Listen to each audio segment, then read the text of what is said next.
Right here in Newtown this morning, Amy Robach, 20 families dealing with a loss that is impossible to imagine, the loss of a little child. And you spoke to one family who also inspired you.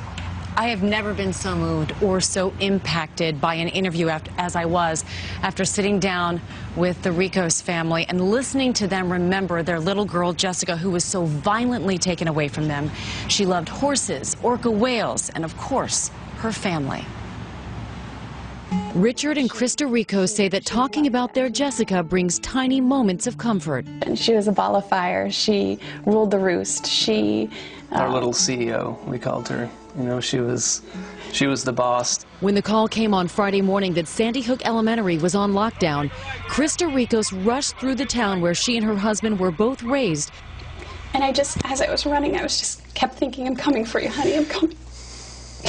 And I got to the firehouse. We had no idea at that point. We thought, okay, we're just waiting. The reports are that one or two people may have been injured. I walked around the firehouse. It's like, maybe she's in there. Maybe she's there.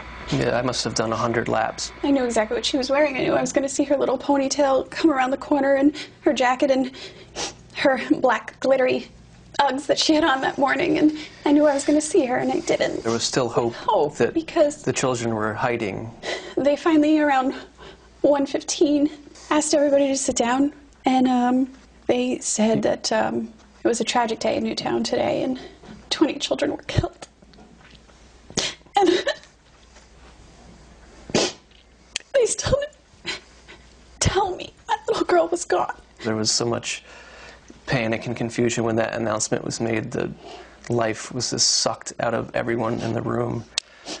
And, I just point blank found a state trooper and was like, are there any survivors? Or, are you telling me that standing here as a parent, my child is gone?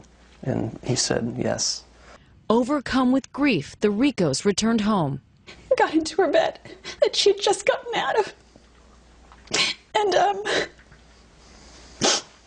we just stayed in bed. It's still not real, but my little girl, who's so full of life, and who wants a horse so badly, and who's going to get cowgirl boots for Christmas, isn't coming home. They say the pain is just settling in. Are you angry? That hasn't registered to me. The killer's face, the name, everything. I see through it right now. I just want to keep talking about her and all the things she loved to do. She was their 6-year-old family powerhouse, forever their angel. I found a little journal, and I don't even know when it's from, but I just opened the book, and it was exactly what I needed, because it says, I love you so much, Mama. It's like she knew that we were going to need something to help us get through this. That's just like what an amazing little girl she was. Yes. Jessica was just 6 years old, and her funeral is tomorrow, and I wanted to share a behind-the-scenes story because before this interview began, we were looking at baby pictures of Jessica with the family, and I said, oh, what day was she born? Well, when was she born? And they told me May 10th, 2006, and that is the day I gave birth to my daughter.